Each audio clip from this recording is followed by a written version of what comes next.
Welcome to Smithsonian Journeys, Venice. My name is Ken Bartlett, and I'm Professor of History and Renaissance Studies at the University of Toronto. I've been teaching Italian history for almost 40 years, and this is my favorite city.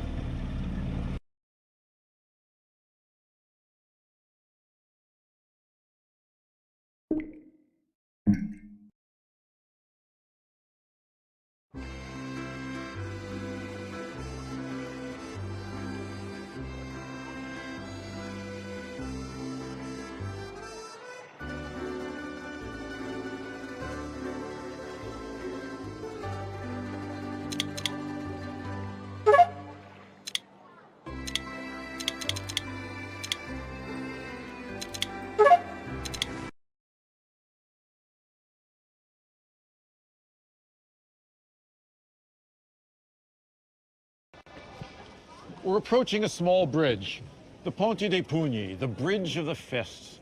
It's called that because it was the site of the equivalent of the Venetian Fight Club. Between 1600 and 1705, groups of working class youth, the Nicolati and Castellani, would gather on this bridge and they would fight.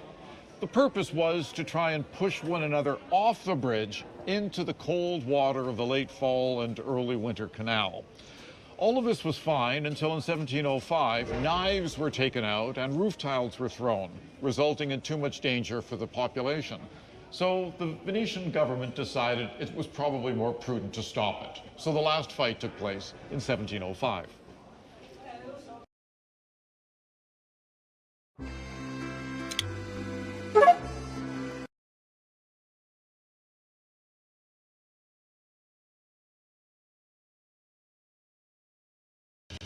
I'm standing in front of a squero, which is a boatyard for the construction and maintenance of gondolas. Now, gondolas are one of the symbols of the city, but they began as extremely efficient means of transportation. They're very, very shallow and very narrow, because many of the canals in Venice are very shallow and very narrow, and it was necessary to provide access to those canals and the people who lived on them. Also, the gondola is not straight. It's slightly curved because the gondolier rows from one side and the boat must be propelled forward.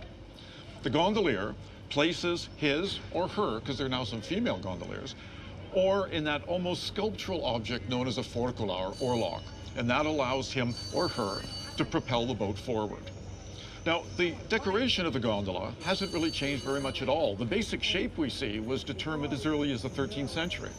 And in the 16th century, the decision was by the Venetian government that there could be no decoration of the gondola. The gondolas all had to be black.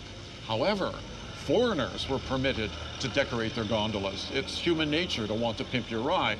So the result was that the Venetian state knew where those wealthy and influential foreigners like ambassadors were. They simply followed the decorated gondolas. The only decoration that was permitted is that elegant stern, and on the prow, that comb-like structure, which really has 6 teeth. And those 6 teeth really constitute the symbols of the 6 sestieri of the city. Now, the last person to own a gondola and employ a private gondolier was Peggy Guggenheim, and she died in 1979. Motorboats, after all, are far more efficient than gondolas. However, Umberto is waiting for us. Let's get on the gondola and see Venice as it was meant to be seen. By water, by boat, by gondola.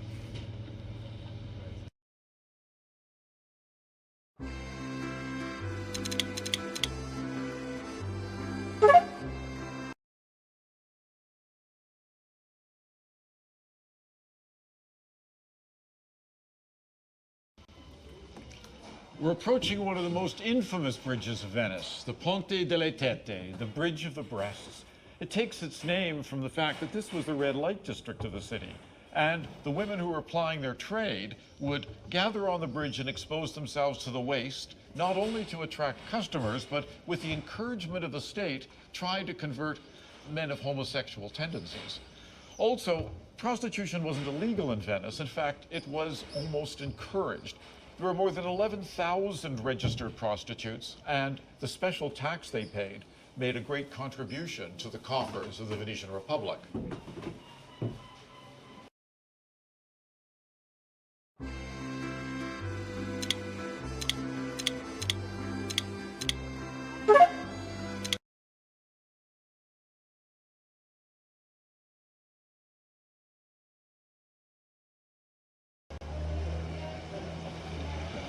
Here, on one of the busiest canals of Venice, is traditionally the house of Marco Polo. In 1274, Marco Polo, then a teenager, was taken to the east by his uncle and father, and there he spent 24 years at the court of Kublai Khan. So he became such a loyal and trusted advisor, and so useful that the Khan didn't want to let him go. But eventually, he returned to Venice in 1295, and he returned a very rich man, having brought gems in order to finance his future business. He was so wealthy, he equipped a galley in the war against Genoa, and in 1298 was captured by the Genoese. He spent 2 years in a prison cell with Rustichello da Pisa, a teller of romantic tales. Rustichello wrote down these stories from Marco Polo in French, and eventually he published them as a book, The Travels of Marco Polo, or more popularly known as Il Milione, either A Million Lies or A Million Wonders, depending on whether you believe the stories. And it became one of the best sellers of the Middle Ages.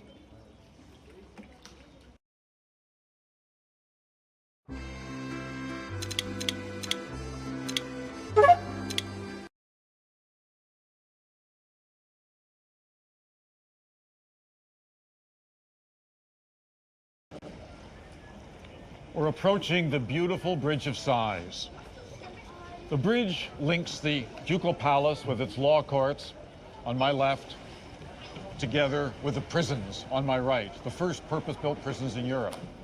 This lovely 17th century bridge was called the Bridge of Sighs by Lord Byron, who imagined that those who had just been condemned walking across that bridge and looking through those beautiful traceried windows and sighing at their last vision of freedom. The most famous of all of the prisoners who walked across that bridge was Giacomo Casanova in the 18th century. He also was the only prisoner ever to escape from the leads.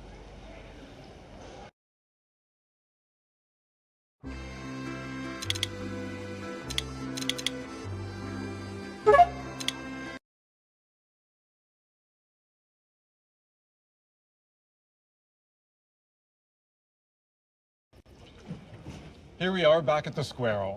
I hope you've enjoyed our little tour through the canals of Venice, seeing the city as it's meant to be seen.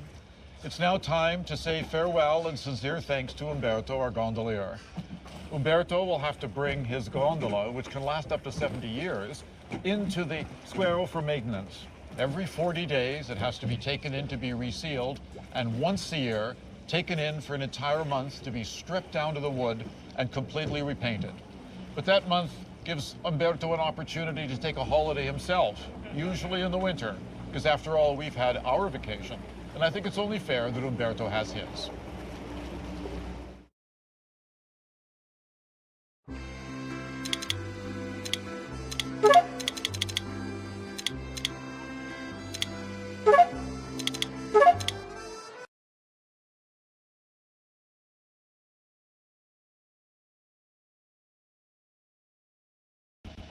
I'm on Murano, an island 10 minutes by boat from Venice.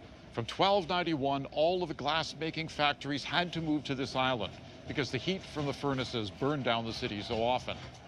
Also, the glass-making was such an important part of the Venetian economy that glassmakers were given an enormous number of privileges.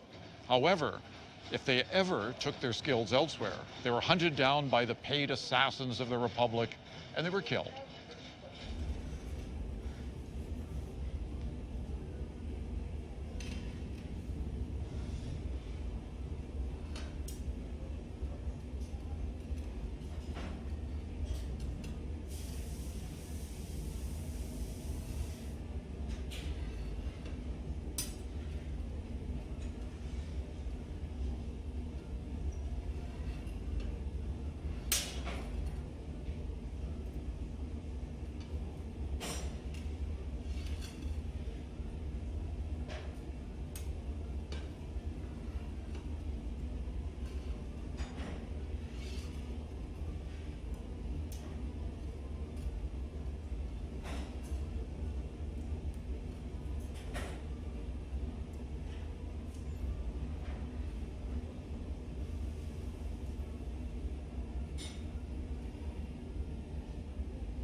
Bravo, Maestro Imperio. Meraviglioso.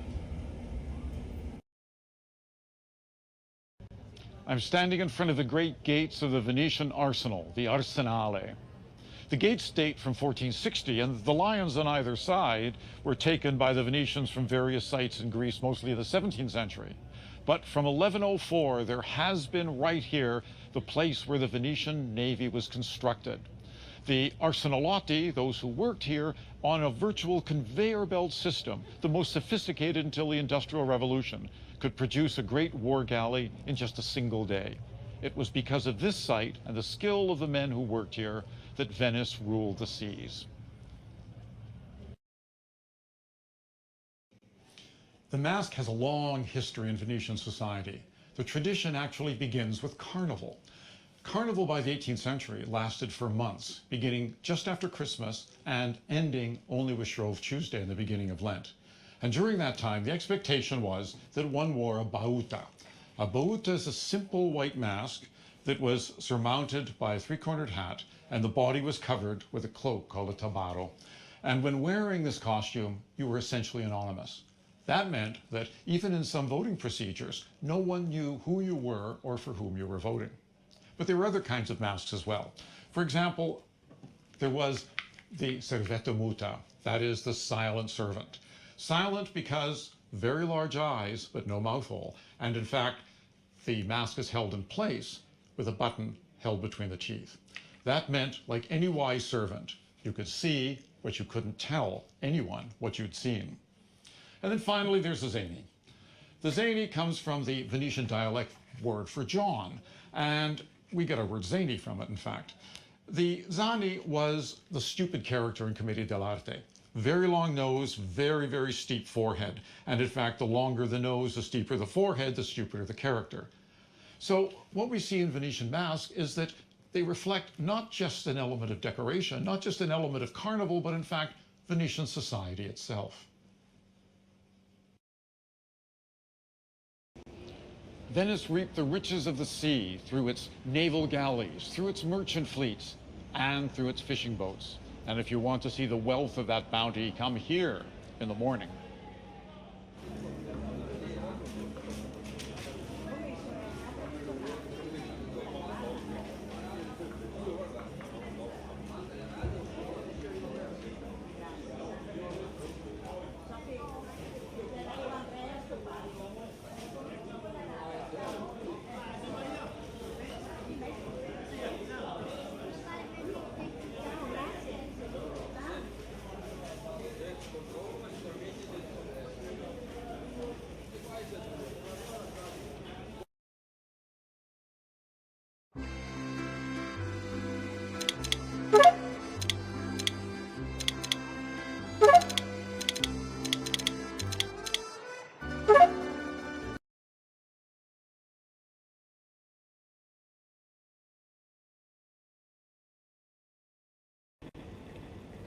This is the Rialto.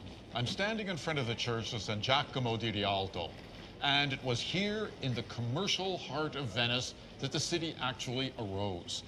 By tradition, there was a church on this site from the 5th century. But what we see is a Byzantine church of the 12th century, and it was under that portico that Shakespeare's merchants, Antonio and Bassanio, would gather to determine those rich argosies on the flood and where they would be going. There is a clock to make sure the meeting was on time, and there was a bell to ensure that everybody knew that a meeting was going to happen. But there's another element here that makes this an extremely important place and that also reinforces that connection between politics and commerce that was the mercantile Republic of Venice. If we look here, we see the Gobbo di Rialto. Now, gobbo in Italian means hunchback, and it's almost certainly from this figure that Shakespeare found the name of his clown in Merchant of Venice, Lancelot Gobbo. Every law, every decree of the Venetian state had to be made twice. It had to be proclaimed in Piazza San Marco on the Piazza del Bando, and it had to be proclaimed here simultaneously in the commercial heart of the city. But there is something of a sinister element as well. Those merchants who were unable to meet their obligations or who went bankrupt had to run virtually naked from the Piazza San Marco here to the Gobbo, and the population would line the streets and strike them with switches. It concentrated the mind and ensured that very few Venetian merchants didn't pay their bills.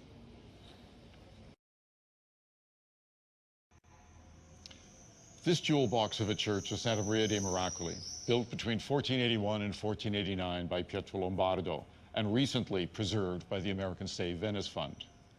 It takes its name from a miracle-working image of the Virgin that's located inside, an image so powerful it managed to raise from the dead a boy who was at the bottom of the Giudecca Canal for over an hour.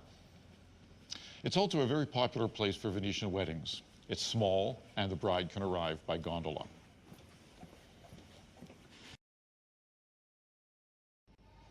I'm standing in front of the church of San Giovanni e Paolo, or as the Venetians call it, San Gianicolo. This large Dominican church is the second on the site, having been built in 1443. The story of how the Dominicans came here, though, is an interesting one. In 1267, the Dominicans wanted a site for a large preaching church. They went to the Doge, and the Doge said, well, the city is crowded, I'll have to think about it. But then that night he had a dream, and white doves descended and landed on an open space in Venice. And the Doges assumed that the white doves represented the white robes of the Dominicans. And so he gave that place to the order, and the first church on this site was built. But he also knew the Dominicans were brilliant at engineering, and that they would drain the swampy site and add to the glory and size of Venice. So everyone benefited. This fine fellow mounted on his horse is Bartolomeo Colleoni, a famous condottieri, or mercenary captain who fought for Venice. He became immensely wealthy and very powerful, and he was also extremely vain. So he wrote a will in which he said he'd leave this immense fortune to the Republic of Venice on condition that a statue to him be raised in the piazza. Well, when he died in 1475, the Venetians had a problem. They wanted the money, but they didn't raise a statue to anyone in the Piazza San Marco. This was sacred space. But they found a way around it by putting the statue here in Campo San Giovanni e Paolo, because in any other part of Italy, this Campo would be a piazza, and it's in front of not the Basilica of St. Mark, but the Scuola of St. Mark. So on a technicality, they accepted the money and they put the statue in its place. Also, they honored Colleoni by commissioning the greatest sculptor of the latter part of the 15th century, Andrea Verrocchio, the teacher of Leonardo da Vinci, to build the statue. And he came to Venice, and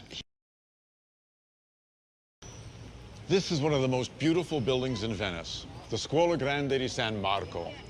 The Scuola isn't a school, but a lay confraternity, like a service club. And this was dedicated to helping the poor, as we can see San Marco assisting the poor citizens on the tympanum above the door. This building. I'm in the Campo del Ghetto Nuovo. This is the original ghetto. In fact, the word comes from the Venetian dialect word for foundry, or ghetto. And after 1516, this is where the Jews of Venice were required to live. They were sealed off from the community by gates at night, and there were certain restrictions on what they could do and where, but nevertheless, they were allowed a certain amount of freedom here. The Germans had their warehouse, as did the Turks, but here the Jewish community was a community that was alive, husbands, wives, fathers, rather than transient merchants. After the expulsion of the Jews from Spain and the south of Italy, ruled by Spain, the numbers increased enormously. It was necessary then to build up, to add additional floors to buildings and to reduce the height of ceilings. Consequently, this became a very active and engaged space.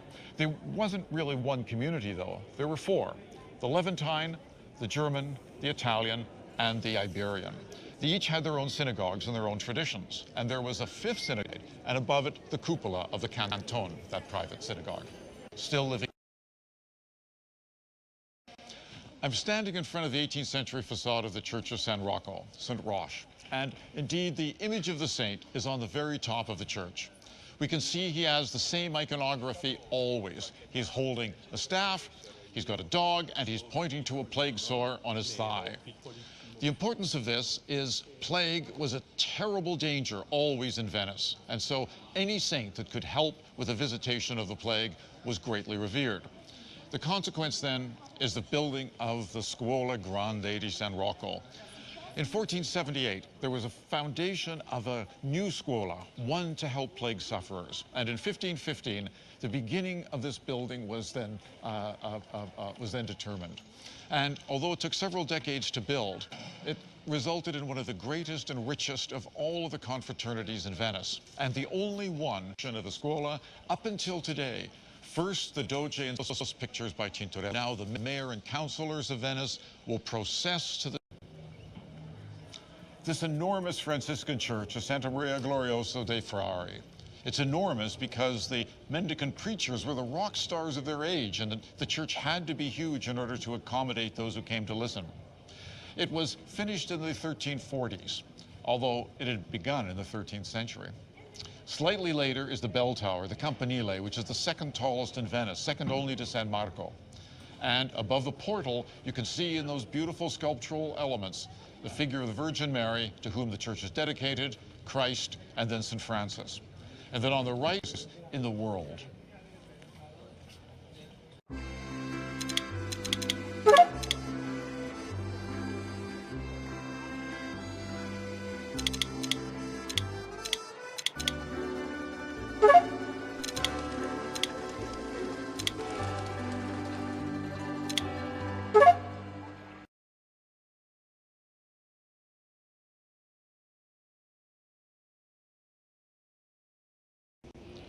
Venice reaped the riches of the sea through its naval galleys, through its merchant fleets, and through its fishing boats.